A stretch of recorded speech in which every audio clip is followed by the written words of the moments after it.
Vamos continuar a matéria então sobre recurso extraordinário. A aula anterior nós estávamos falando sobre alguns requisitos gerais, né? Falei das hipóteses. Tem um microfone aberto, por gentileza, tá? Nós falamos das hipóteses de cabimento do artigo 102 do inciso 3º, letra A, B, C e D. Fizemos a leitura de algumas súmulas, falamos da questão da decisão de única ou última instância, ou seja, se couber embargos infringentes, você não pode ainda propor o recurso extraordinário ou especial, ou ambos, porque você não teria esgotado a instância, ou seja, ainda tem recurso ordinário previsto para impugnar aquela decisão, portanto, ainda não caberia recurso especial ou extraordinário, certo? Agora nós vamos adentrar num outro requisito, que é um requisito especial para o recurso extraordinário, e aí serve também para o recurso especial, que é o pré-questionamento. Na ausência de pré-questionamento, o seu recurso especial ou recurso extraordinário, ele não será conhecido, ele não será admitido por faltar o pré-questionamento. É muito simples essa questão, de vocês entenderem. Vamos imaginar o seguinte: eu venho dizendo desde o início que aquela decisão do juiz feriu, por exemplo, um princípio constitucional. Vamos imaginar que é o princípio da proporcionalidade ou da razoabilidade.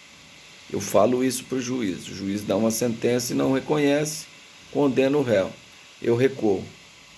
Em preliminar de apelação, eu aleguei essa questão de violação de dispositivo constitucional, certo? Da decisão do juiz, que ele violou o dispositivo da Constituição Federal. Aí vem o acórdão do Tribunal de Justiça e mantém a decisão condenatória, ou seja, nega provimento à apelação por decisão unânime. Em nenhum momento o acórdão fala sobre esta minha tese, que é a tese de que aquela decisão teria violado o princípio da proporcionalidade ou da razoabilidade. Bom, se o acórdão não ventilou esta matéria objeto da minha tese, é evidente que eu não poderia propor recurso extraordinário. Por quê? Se chegar lá o recurso extraordinário, o STF vai dizer: olha, eu não posso analisar o seu recurso extraordinário, porque tudo que você está alegando aqui não foi debatido no tribunal recorrido. Portanto, se eu analisar, eu estaria suprimindo o grau de jurisdição, daria supressão de instância. Então, toda a sua tese, objeto do recurso extraordinário ou do recurso especial, deve ser ventilada no acórdão recorrido. Ela deve ser explicitada no acórdão recorrido. O tribunal deve manifestar no acórdão: olha, não houve violação do princípio da proporcionalidade, aí a matéria está pré-questionada. A matéria objeto do recurso extraordinário, ela foi pré-questionada no acórdão, ela foi ventilada no acórdão. Se ela não foi ventilada no acórdão, se ela não foi mencionada no acórdão, a sua tese, você não pode promover o recurso extraordinário por faltar, ou especial, por faltar o pré-questionamento, que é um requisito obrigatório, porque senão daria o quê? Supressão de instância. Como o STJ iria analisar uma tese de violação do dispositivo, negou vigência à lei federal? Tá, mas no acórdão não fala nada disso. Como que o STJ poderia receber o recurso especial se o acórdão não menciona esta violação ou não de dispositivo de lei federal ou de tratado, por exemplo? Não caberia recurso especial. Da mesma forma, se você alega que houve uma violação do princípio da proporcionalidade, o tribunal nem menciona sobre isso no acórdão, você não teria o pré-questionamento da matéria objeto do recurso extraordinário. Portanto, o seu recurso extraordinário não seria admitido. Para isso que nós já estudamos lá atrás, uma das primeiras recursos que nós estudamos foram os embargos declaratórios. Que os embargos declaratórios eles servem também para quando haja uma omissão na sua tese. Então, se o tribunal não mencionou a sua tese, você entra com embargos declaratórios dizendo que houve uma omissão. E aí você terá, então, a matéria pré-questionada. Sabe? Discutida. Pré-questionada é discutida. É objeto da sua tese, foi ventilado, foi discutido no acórdão. Se isso acontecer, está pré-questionado. Se não acontecer, obrigatoriamente, você teria que opor embargos declaratórios visando suprir esta omissão. Qual omissão? Do acórdão recorrido não ter ventilado a sua tese de violação de dispositivo constitucional. Certo? Então isso chama-se o quê? Pré-questionamento. Tanto no recurso extraordinário quanto no recurso especial, isto é exigido, sob pena do recurso não ser conhecido. Tá? Então vamos fazer, quem pode ler para mim? Nós vamos fazer a leitura de algumas súmulas. 282, inicialmente, do STF. Quem pode fazer a leitura aí, por gentileza? Pode fazer.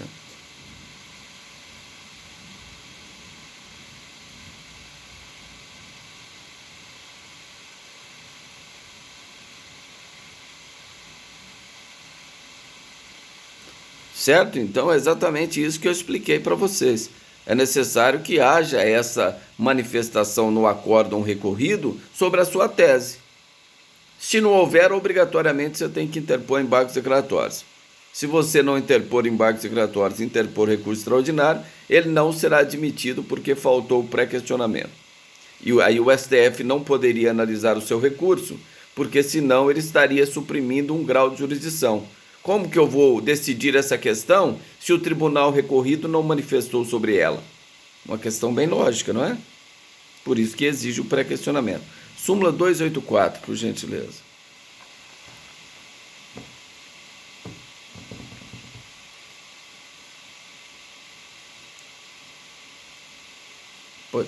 Pois não.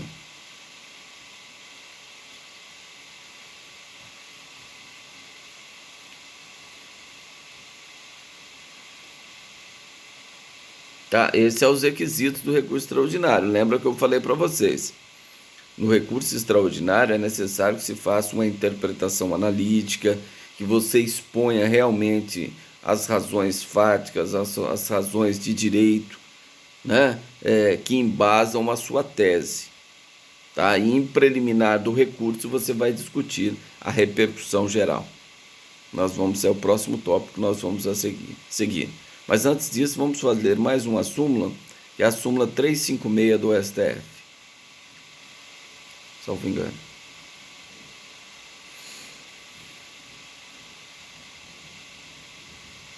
Não pode ler, 356. Pode ler.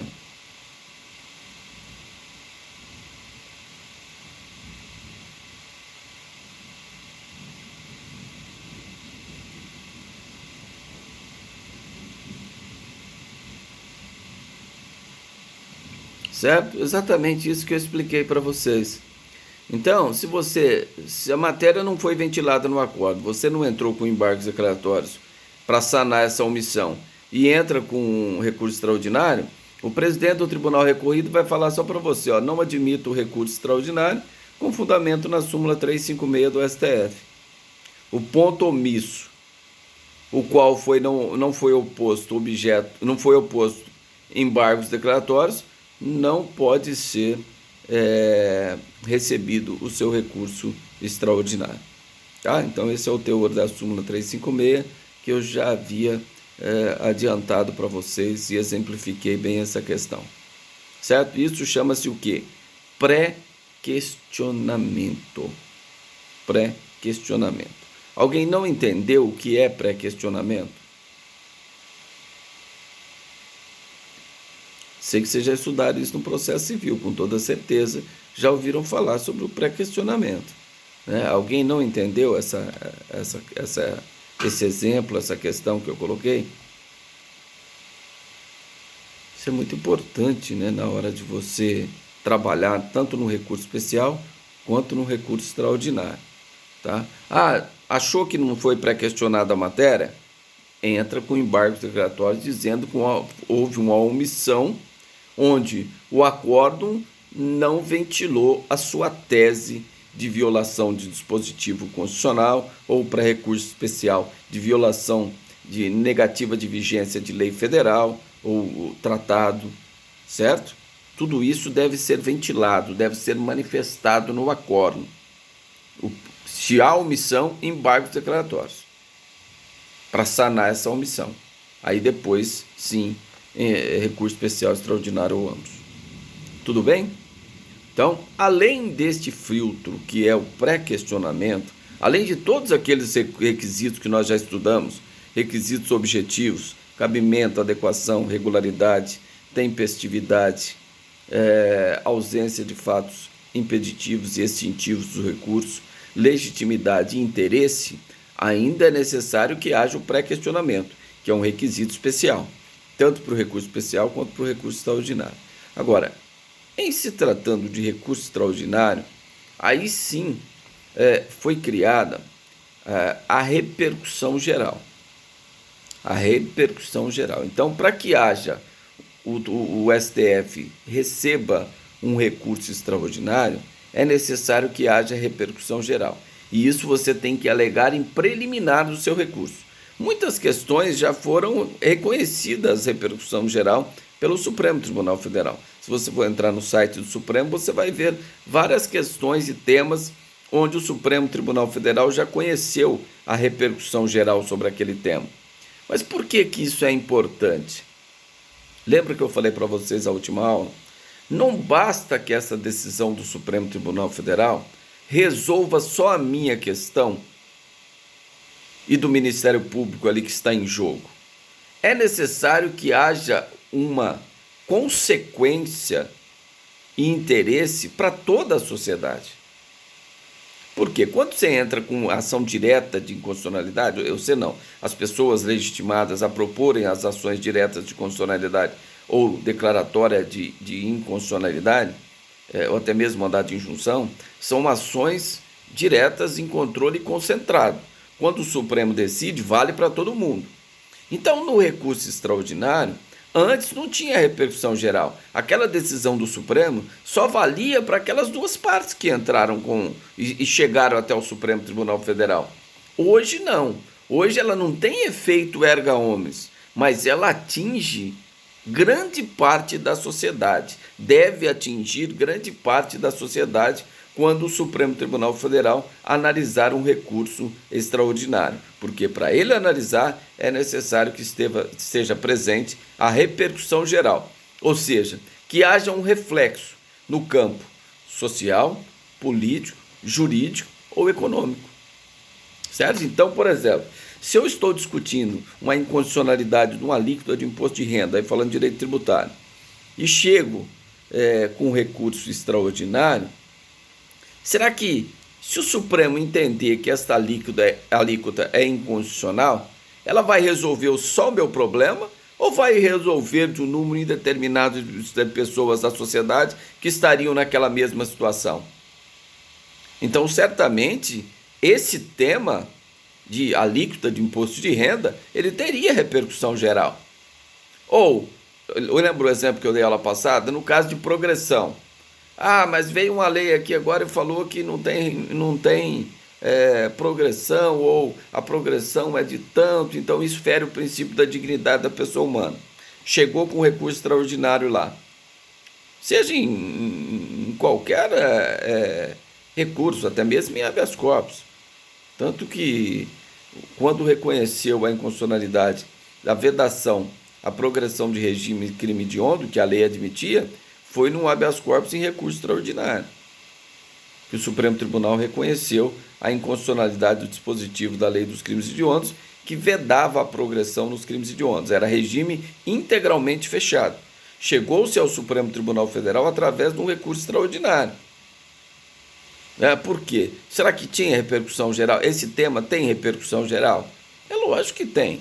Quando o Supremo decidir essa questão, resolveria só o meu caso, que eu estava discutindo progressão de regime, ou vários presos que estariam naquelas mesmas situações estariam discutindo também, ou que estão esperando solução em relação a se teriam direito ou não à progressão. Então, isso é repercussão geral. Tá? Então, a repercussão geral, a decisão deve extrapolar os limites, os interesses subjetivos da causa. Então, meu interesse subjetivo, quando o STF reconhecer e julgar um recurso extraordinário, vai sair fora do meu interesse individual. Tem que ter um interesse da sociedade nesse caso, seja no aspecto jurídico, social, econômico ou político. Então, isso é repercussão geral. Tá? Lembra que eu falei que antigamente não tinha. Então, o Supremo poderia decidir uma questão que só tinha o meu interesse e do meu vizinho lá, que nós estávamos discutindo uma questão. Chegou-se até o Supremo Tribunal Federal. Hoje não chega mais. Por quê? É necessário a repercussão geral. É necessário que, quando o Supremo decida um recurso extraordinário, várias pessoas que estariam naquela situação ou dependeriam daquela decisão teriam reflexo também com aquela decisão. Aí nós falamos que teve repercussão geral. Se não tiver repercussão geral, o Supremo vai falar o seguinte: não receba o seu recurso extraordinário por ausência de repercussão geral. E quem vai decidir se tem repercussão geral ou não é o Supremo Tribunal Federal. É a Câmara ou o Pleno, no caso de competência do Pleno. É ele que vai decidir, por maioria, nós vamos ver aqui o quórum, que ele vai decidir se tem ou não repercussão geral. Certo? Pois não. Sim, não, transcendência tem vários sentidos. Se você falar em transcendência, transcende os meus direitos individuais. Tudo bem, você pode falar que, olha, repercussão geral extrapola os limites subjetivos do meu interesse. Então, transcendeu-se de um interesse particular meu e atingiu toda uma sociedade. Certo? Ou parcela da sociedade, no aspecto jurídico, político, social ou econômico. Tá bom? Então vamos ler o artigo 102, parágrafo 3º da Constituição Federal inicialmente.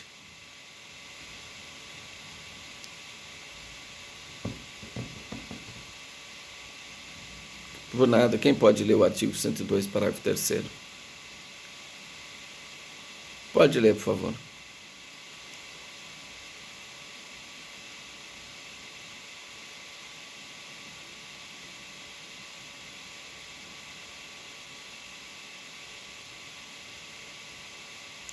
Não, não, você vai ler o parágrafo 3º do artigo 102, por gentileza.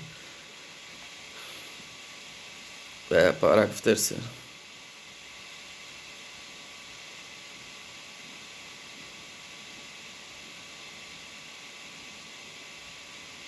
Certo? Os-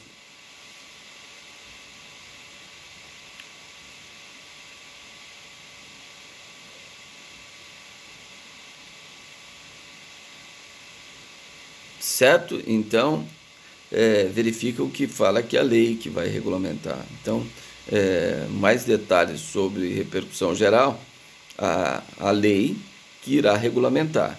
E aí nós tivemos essa regulamentação, já tinha, salvo engano, era no antigo Código de Processo Civil, no artigo 543. Hoje nós temos a repercussão geral regulamentada no artigo 1035. Quem pode ler lá no Código de Processo Civil, 1035. Vamos ler rapidamente os parágrafos 1º, 2º, 3º, 4º e 5º, que fala sobre repercussão geral. Bem rapidinho, quem pode fazer a leitura do artigo 1035, que vem explicitar realmente aquilo que nós já discutimos aqui, o que eu já expliquei em sede de repercussão geral.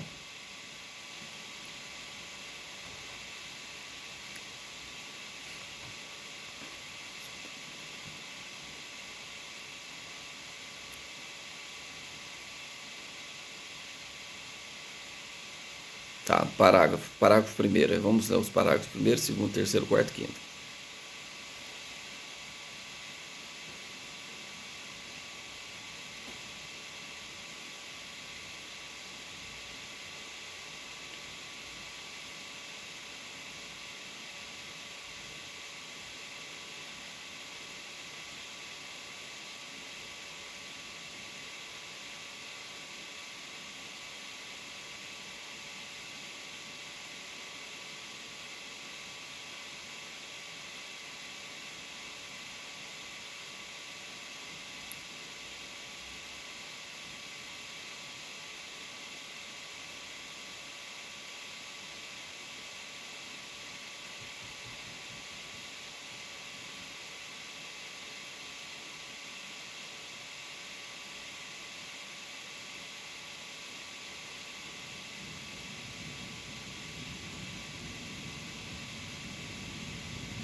Certo. Até o quinto, só ler o quinto que a gente define.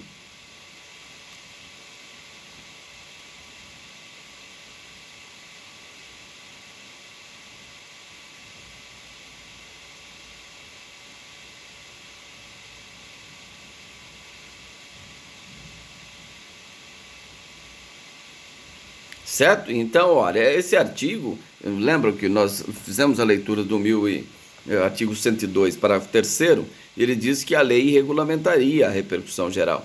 Então, o novo Código de Processo Civil, no artigo 1035, regulamentou o que é a repercussão geral e os detalhes do seu processamento, certo? Então, somente pode ser rejeitado por 2/3 dos seus membros. E o artigo diz ainda que terá repercussão geral toda vez que houver uma decisão que contrarie entendimento ou súmula do Supremo Tribunal Federal. Nesse caso, a repercussão geral já estará configurada. Ou a outra hipótese, toda vez que negar a vigência, né, a tratado ou lei, é isso que nós fizemos a leitura, tá certo? E outro detalhe interessante que nós fizemos a leitura é que essa repercussão geral será escolhido uns recursos representativos da controvérsia. Então, chegou lá um recurso que tem repercussão geral extraordinária. O Supremo Tribunal vai pegar ele como paradigma e todos os recursos que tiverem no Brasil inteiro sobre aquele mesmo tema serão suspensos por decisão do presidente do tribunal recorrido. Quando eu falo presidente do tribunal recorrido, eu estou falando quem? Presidente do Tribunal de Justiça ou do Tribunal Regional Federal, porque cabe recurso especial extraordinário de decisão de única ou última instância proferida por tribunais regionais federais ou tribunais de justiça. Então, serão sobrestados todos os processos com a mesma matéria, certo? Ficarão obstados aqui, paralisados, esperando o Supremo julgar aquele recurso, né, extraordinário, né, que é como paradigma. Ele vai servir de paradigma para todos os outros. Então, o que o Supremo resolver naquele recurso extraordinário vai atingir todos aqueles outros que estão sobrestados, certo? Então, isso é repercussão geral, tá? É necessário que você, quando vai fazer um recurso extraordinário, se aquela matéria ainda não foi discutida que tem ou não repercussão geral e você entende que tem, você vai, em preliminar do recurso extraordinário, você vai discutir a existência da repercussão geral e explicar detalhadamente se aquele seu processo, caso julgado pelo Supremo Tribunal Federal, ele não se limitaria somente ao seu interesse. Se o resultado for positivo ou negativo, extrapolaria os limites subjetivos da causa, no aspecto jurídico, político, social e econômico. Certo? Então, isso é repercussão geral. Tá certo? Obrigatoriamente, sob pena de não conhecer o recurso extraordinário pelo Supremo Tribunal Federal. No recurso especial não tem repercussão geral, é só no recurso extraordinário. Recurso especial é requisitos constitucionais e o pré-questionamento. Tá? Já no recurso extraordinário, é necessário que seja reconhecida a repercussão geral. Sem repercussão geral, o seu recurso extraordinário não será examinado pelo Supremo Tribunal Federal. Por quê? Ele não vai perder tempo, imagina, o Supremo Tribunal Federal, como guardião da Constituição, ele iria perder tempo em discutir uma questão que só você e a outra parte têm interesse? Não seria, lógico que não seria justo. Já foi assim, hoje não mais. Hoje tem que transcender do seu interesse e atingir uma parcela da sociedade no aspecto social, econômico, político ou jurídico. Tá? Por isso que não é fácil assim você encaixar um recurso extraordinário, porque você deve demonstrar em preliminar do recurso a repercussão geral. Tudo bem? Então, quem tiver dúvida, vai lá no artigo 1035, parágrafo 1º, 2º, 3º, 4º e 5º, fez a leitura, está tudo explicadinho lá sobre repercussão geral, regulamentando então o artigo 102, parágrafo 3º da Constituição Federal. Tudo bem? Então vamos lá, vamos falar agora do processamento, né, do recurso extraordinário. Bom, os requisitos do recurso extraordinário está na própria lei, no artigo 1030 do Código de Processo Civil, própria lei, porque o recurso especial extraordinário hoje ele é tratado no Código de Processo Civil. Ah, mas ele tem aplicação em matéria penal? É lógico que tem. Recurso extraordinário e especial para matéria eleitoral, para matéria tributária, para matéria civil, para matéria criminal, não tem problema nenhum. Ele é o recurso constitucional, é um instituto processual constitucional. Então você tem, verificando lá no artigo 1030, você vai expor o fato e o direito, né? O cabimento do recurso, ou seja, você tem decisão de última ou única instância? Tem. Está em uma das hipóteses do artigo 102, inciso 3º, letra A, B, C ou D? Ok. Há repercussão geral em preliminar do recurso, né? As razões do pedido e da reforma, né? Esses são os requisitos que você deve debater no seu recurso extraordinário. Esse é um recurso que tem que ser feito com muita calma, com muito cuidado, e mesmo assim é muito difícil você interpor um recurso extraordinário no dia a dia, que ele seja aceito, que ele seja admitido, né? Porque se ele for admitido, vai ter uma repercussão muito grande, porque o Supremo Tribunal vai estar decidindo uma questão tão relevante que vai atingir uma enorme parcela da sociedade. Em que aspecto? Jurídico, político, social ou econômico. Por isso que eu dou um exemplo do econômico para vocês, por exemplo, do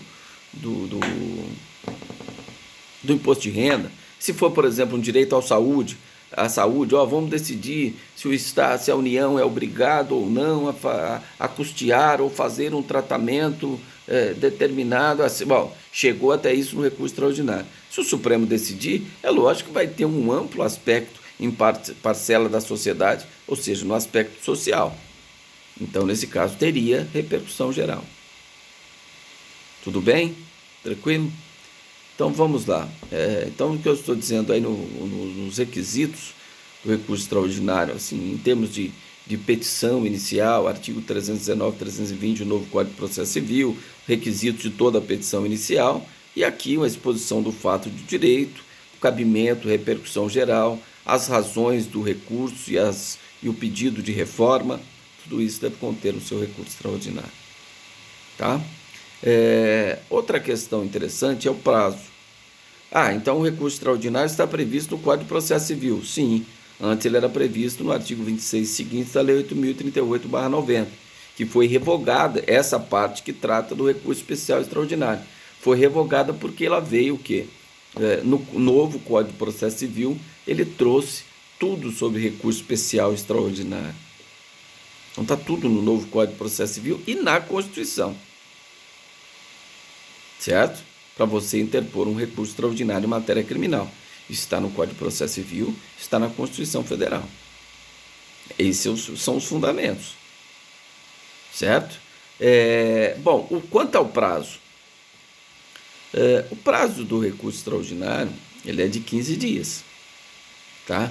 No processo civil, ele é 15 dias úteis. Então não conta sábado, domingo, não conta feriado, não conta nada disso. Já no processo penal, são dias corridos. Ou seja, o Código de Processo Civil não revogou o artigo 798 do Código de Processo Penal. Não revogou, lógico que não.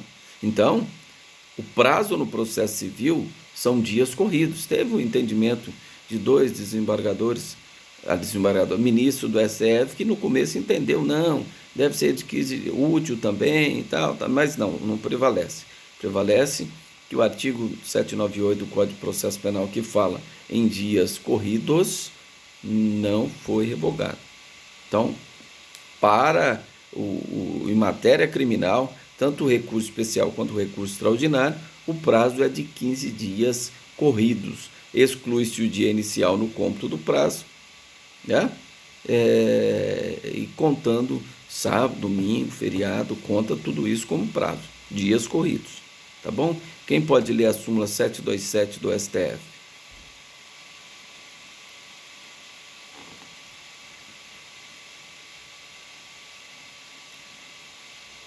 Pode ler, por favor.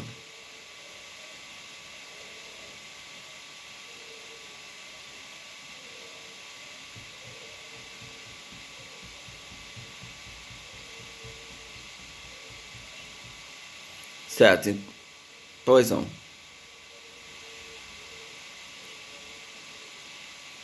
Tá, pode fazer a leitura. Não, vamos fazer o seguinte, deixa eu explicar o agravo, depois a gente faz a leitura dela novamente, que não ficou claro, tá? Vou explicar o agravo primeiro.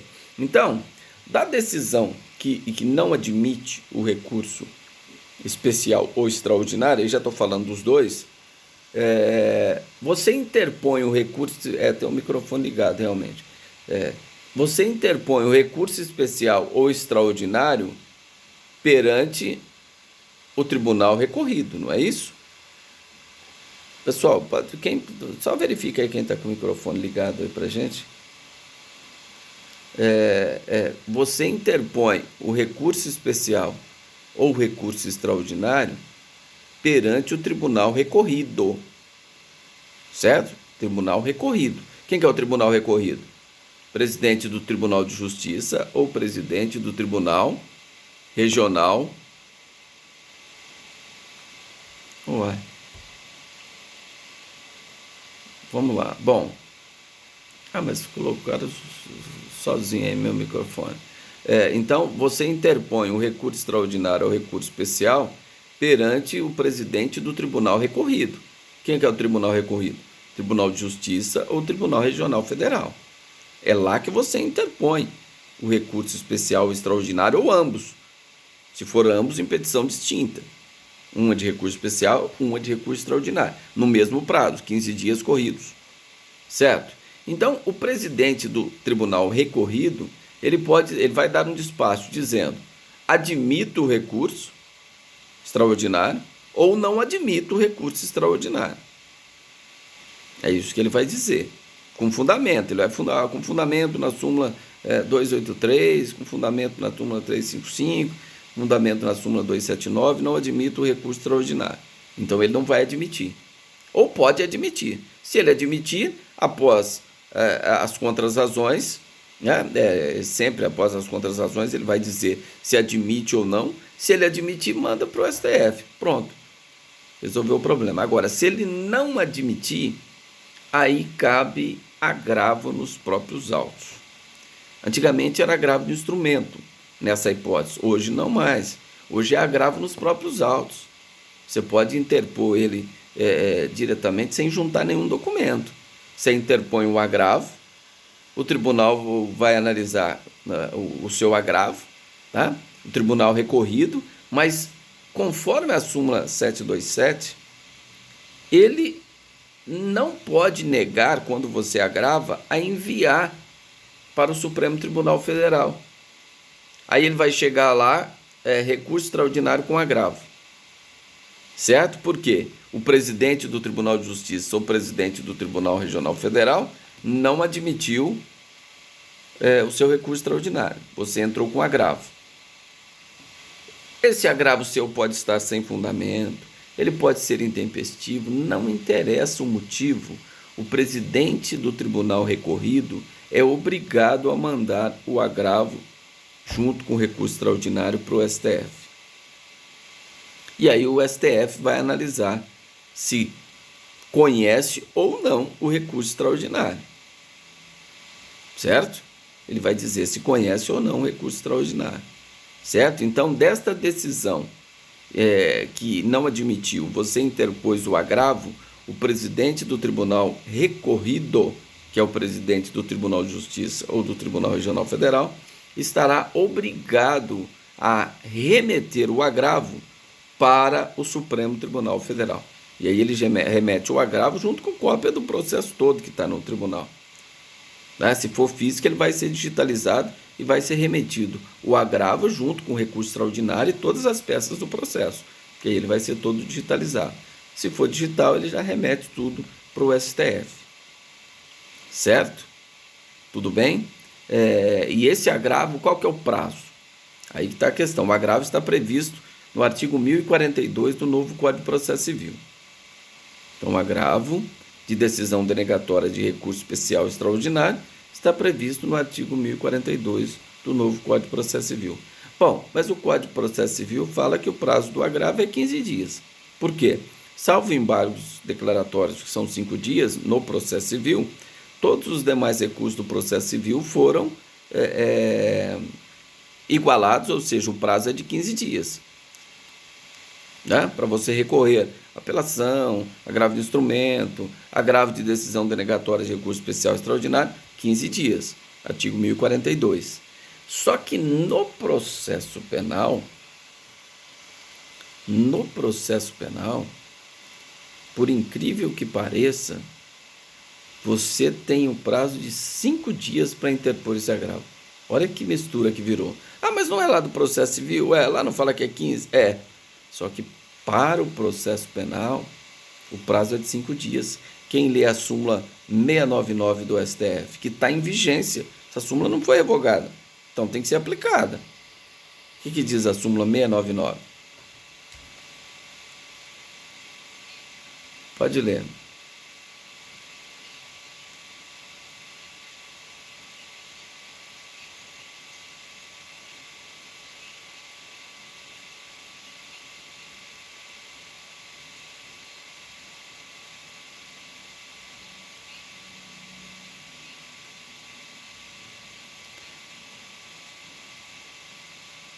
Isso aí tudo que falava de agravo de instrumento, essa parte aí. Então, o que manda é o quê?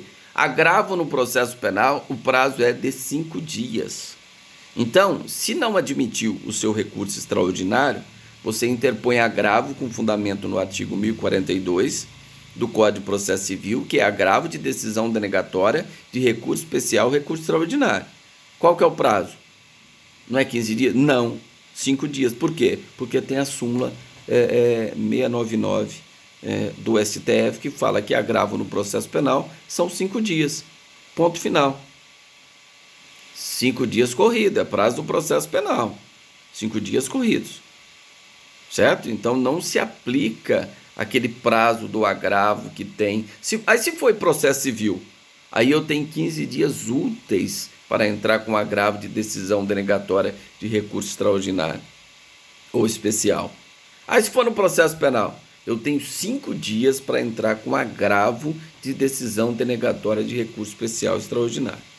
Então, no processo civil, você tem 15 dias úteis para entrar com recurso especial extraordinário, 15 dias úteis.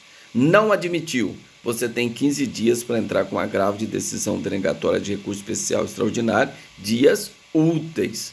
Processo penal, para você entrar com recurso especial extraordinário, 15 dias corridos.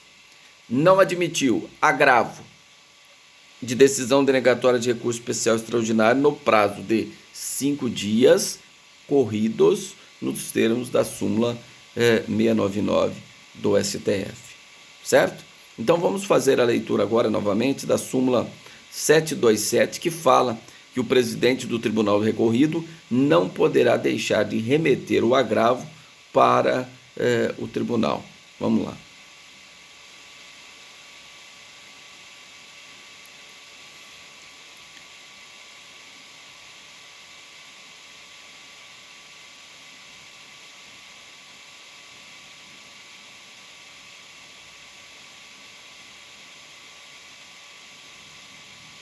Certo? Então, olha, interpôs agravo, não tem escolha. O presidente do Tribunal Recorrido, no caso da turma recursal, está obrigado a mandar o agravo para o Supremo Tribunal Federal.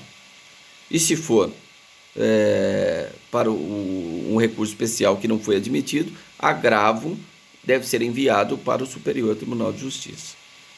Certo? No caso de petição conjunta, então, daquele mesmo acórdão do Tribunal de Justiça ou do Tribunal Regional Federal, eu entrei com recurso especial e recurso extraordinário, ok?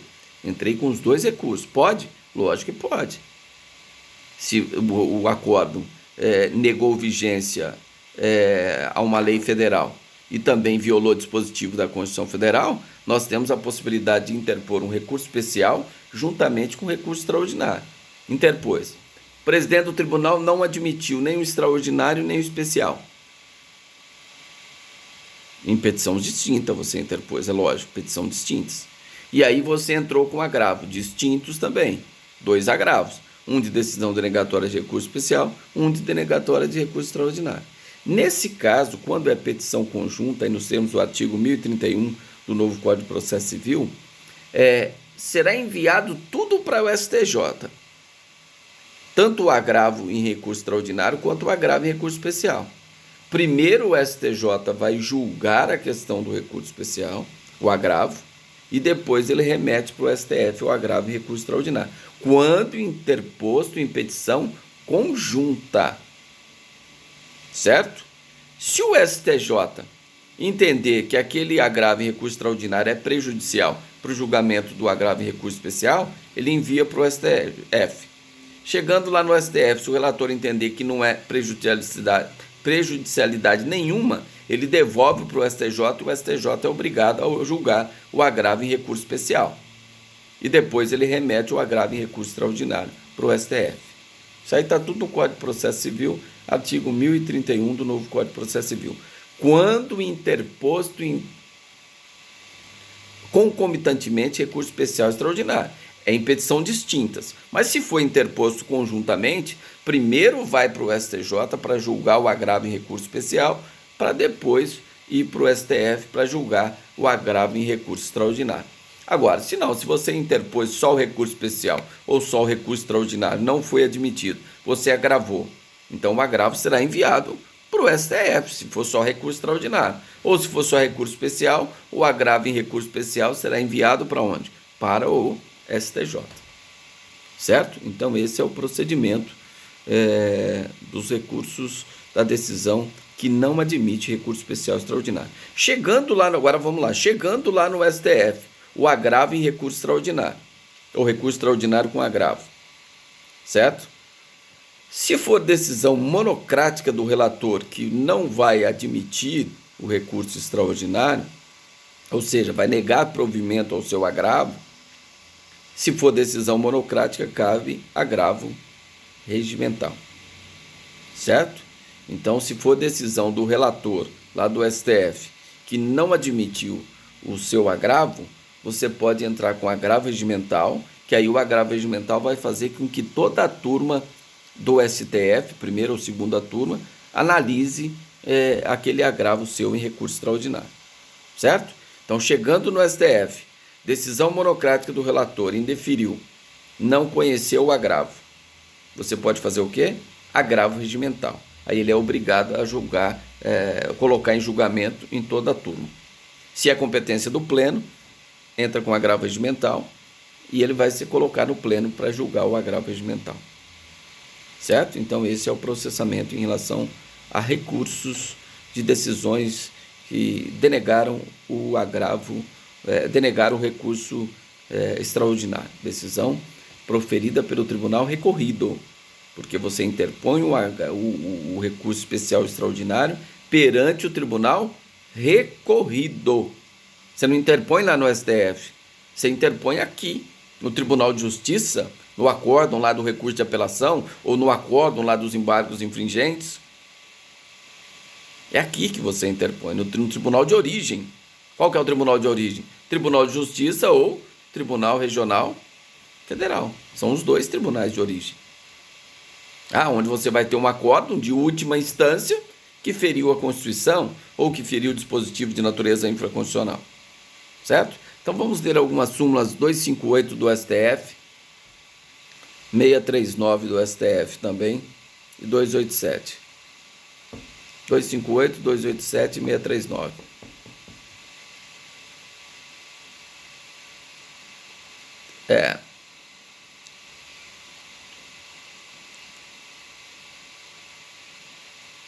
Não, peraí, essa aí, aliás, 258, acho que é dê a 288 do STF.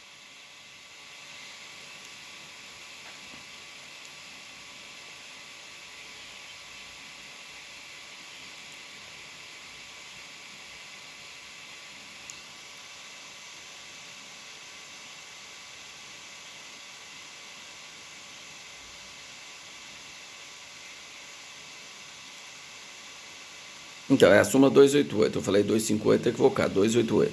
Tá? Essa súmula é interessante porque isso era quando cabia agravo de instrumento contra a decisão que denega recurso extraordinário.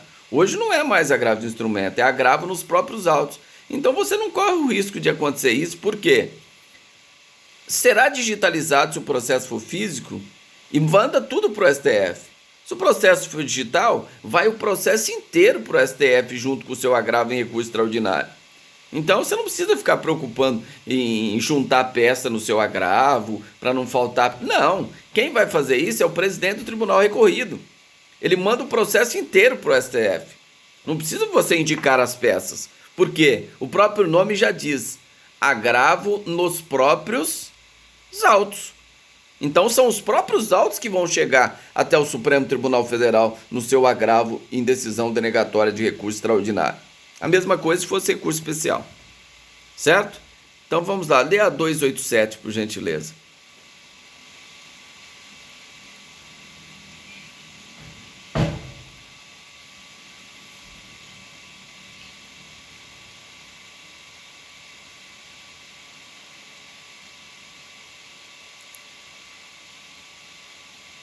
Essa súmula é muito usada, né? Se o tribunal recorrido nega o recurso extraordinário, você agrava, mas esses agravos seu não têm fundamento, você não debate aquela decisão que não admitiu o seu recurso extraordinário, simplesmente o tribunal vai falar, olha, vou negar provimento aqui o seu agravo com base na súmula 287 do STF. Ponto final, curto e grosso. Então, se o tribunal inadmitiu o seu recurso extraordinário, você agravou, esse agravo seu tem que debater aquela decisão que não admitiu o recurso extraordinário. Se você faz uma petiçãozinha só, estou agravando, ele vai mandar para o tribunal. Chegando lá no tribunal, ele vai fazer o quê? Olha, súmula 287, nega o provimento ao agravo. Ponto final. Então você tem que expor as razões e os fundamentos da reforma no seu agravo, certo? Senão pode acontecer o que verbaliza aí a súmula 287 do STF, certo? E por último a súmula 639 do STF também.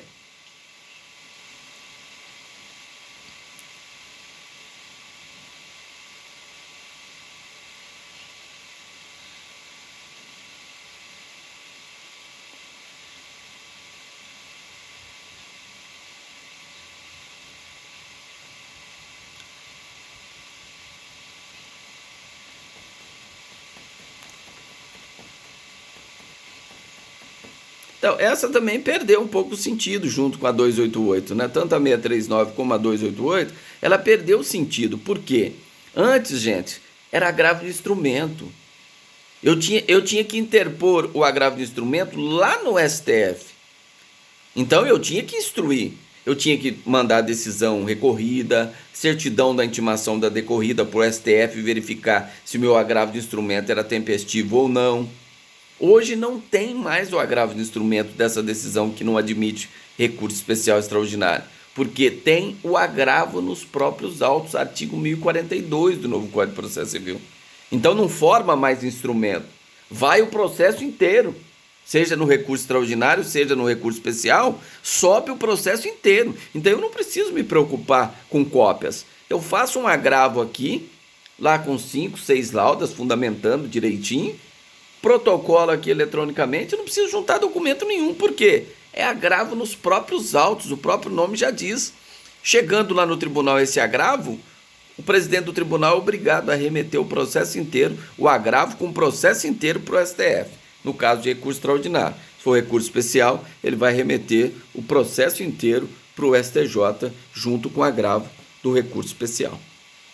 Certo? Então, essa dor de cabeça da súmula 288 e 639, a gente tinha lá atrás, quando você utilizava o agravo de instrumento para você recorrer da decisão do tribunal recorrido que não admitia recurso especial ou recurso extraordinário. Certo? Hoje não mais, hoje é agravo dos próprios autos, que facilitou demais da conta. Imagina, antigamente a gente tinha que protocolar no Supremo, ou você ia lá pessoalmente para protocolar, né? Ou você passava um fax, depois mandava o original, Lei 9.899, né? Tinha que ir em São Paulo pegar as cópias para você fazer o seu agravo de instrumento, para poder mandar lá para Brasília. Olha que dificuldade. Hoje não. Hoje saiu uma decisão e eu quero entrar com recurso especial extraordinário ou ambos. Se não for admitido, eu só faço o agravo nos próprios autos. Não preciso me preocupar com documentação nenhuma. Por quê? O presidente do tribunal recorrido é obrigado a mandar junto com o agravo o processo inteiro. E ele digitalizado. Se ele for físico, o tribunal vai digitalizar e manda tudo digitalizado, porque no STJ e no STF não tramita processo físico.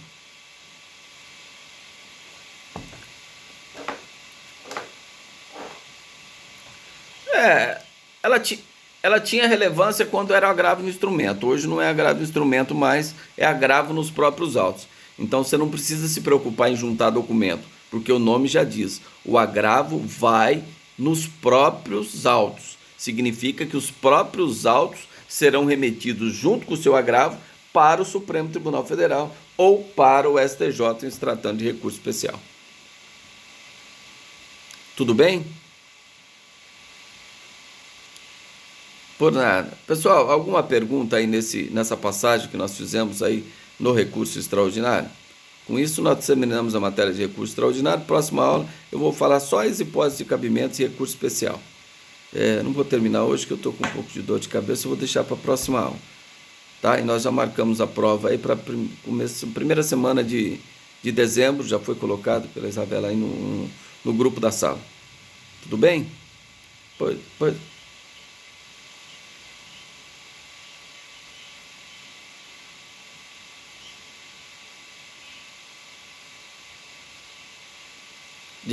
Dia 1º foi o trabalho, tudo bem, não tem aula dia 1º.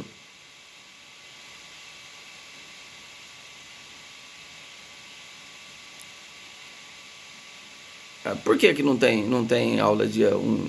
Não tem aula nossa na sala. Tá. É segunda e quarta a nossa aula, né? Certo. Então pode ser na primeira semana de dezembro. Então vai pegar o trabalho dia 30 e a prova então ficaria no dia 2. Correto.